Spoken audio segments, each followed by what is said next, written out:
Hey guys, this video is designed to give you the basics of the term active listening. Now, active listening is something that you guys will hear time and time again, both at camp as well as at our training. And the reason for this is that we feel that it's the building blocks for the majority of our behavior management strategies. So active listening at its core is a very intuitive concept. It essentially does mean that when you are in a conversation that you as a listener have to be actively engaged. And you can do this in very simple ways, such as repeating back to the speaker what you heard them say, by confirming and clarifying what you heard, and by ensuring that you guys are communicating from a place of understanding. So when we say active listening, this is really a question-driven conversation. And when you have a question-driven conversation with our campers, it allows them to weigh their options and to come up with solutions on their own. This is a great thing to do because as adults, oftentimes we want to come in with our own solutions for what they should do. So as opposed to allowing them to come up with it on their own, which would allow them to internalize it and make it more of an intrinsic solution that they can get behind. Active listening conversations also allow our campers to process their feelings and identify what they're feeling, so that way they can come up with an appropriate reaction in the future. If you've ever worked with kids, you know that sometimes when they get in a highly emotional state and they are just freaking out, they can't always figure out what they're feeling or why they're acting the way that they're acting. So a question-driven conversation that helps them process this can be tremendous for their personal development and growth. So, what kind of questions get our campers to open up and process their feelings? At training, we're going to go more in depth on the whole active listening structure, but for now, what I want you guys to remember is keep your ear on. Ear on is an easy acronym that we have here at Camp Laurel for the types of questions that you're going to want to ask within an active listening concept. Again, at camp, you will notice that keeping your ear on is kind of a Camp Laurel lifestyle. And the reason behind that is that we feel that you should use these techniques in every conversation, whether it's a behavior management discussion one-on-one with a camper, or if you're just walking back from the dining hall with your cabin and you want to start a conversation.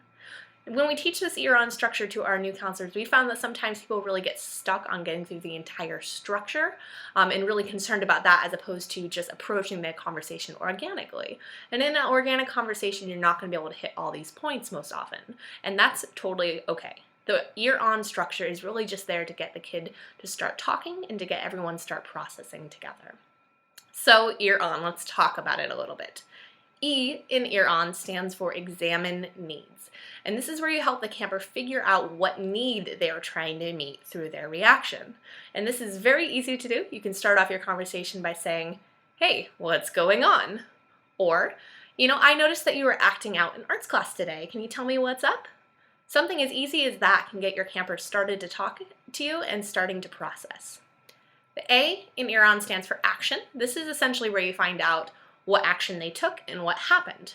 So saying something, again, as simple as "what happened?"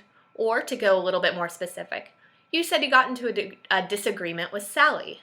What did you say to her?" This will help you start to figure out the whole story and find out what happened. R is for results. This is where you help them figure out the results of their actions as well as the consequences of their actions. So sticking with the Sally example, you can say, "How did Sally react when you said that to her?" Or something like, "Is that working for you?" O in ear-on is other options, and this is where you start to help them figure out what other courses of action they could have taken, what their other options will be in future events that are very similar to this one. So saying something like, "So what choices could you make if this happens again?" Or, sticking with the Sally example, "It seems like you and Sally aren't talking anymore. What can you do to make this situation right or to make her feel better?" N in ear-on is next steps, and this is where we wrap everything up, and you help them through the next steps to make sure that the solution you guys have come up with is working for them. So by asking them if the solution that you guys came up with together is a fair one in their eyes, can help really finalize that and internalize it on their end. By asking them, how they're feeling after you had this conversation, or you could even set up a time to follow up about the solution you guys set up and make sure that it's working for them. So as you can probably tell, active listening conversations do take a lot more thought and time than a natural organic conversation, but the gains that you get out of these conversations are far greater, and they really do help in our camper development, as well as helping them figure out an appropriate course of action in the future. So We will be going more into active listening at training, but if you guys are interested in finding out more about the ear-on structure right now or more about active listening in general, I definitely recommend that you check out the behavior management section of your counselor manual.